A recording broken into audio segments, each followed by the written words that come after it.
తిరుమల కొండపై కోడిగుడ్ల కూర, పలావ్ అన్నం కలకలం రేపుతోంది. శ్రీవారి ఆలయానికి సమీపంలోనే రామ్ బగీచా బస్టాండ్ వద్ద పలావ్ అన్నం, అందులో గుడ్లతో కూడిన భోజనాన్ని కొంతమంది భక్తులు తింటున్నారని విజిలెన్స్ అధికారులకు ఫిర్యాదు అయితే అందింది. దీంతో వాళ్ళను అదుపులోకి తీసుకోవడం చకచకా జరిగిపోయాయి. కాగా తిరుమలలో మాంసాహార భోజనం నిషేధము, అలాగే గుడ్లను కూడా అక్కడికి తీసుకెళ్లకూడదు. అయితే ఇటీవల కాలంలో తిరుమలలో హిందువుల భక్తుల మనోభావాలు దెబ్బతినేలా వ్యవహారాలు నడుస్తున్నాయనే విమర్శలు వెలువెత్తుతున్నాయి. ఇదిలా ఉండగా తిరుమలలో అపచారం జరిగిందంటూ కొందరు సాధువులు నిరసనకు దిగారు. ఎప్పుడు లేని విధంగా తిరుమలలో ఎందుకు ఇలాంటివి చోటు చేసుకుంటున్నాయని సాధువులు ప్రశ్నిస్తున్నారు.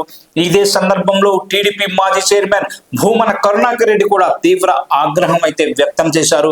కొండపైకి బిర్యానీ ప్యాకెట్లు సరఫరా అవుతుంటే అలిపిరి నిఘా వర్గాలు ఏం చేస్తున్నాయని ఆయన నిలదీశారు.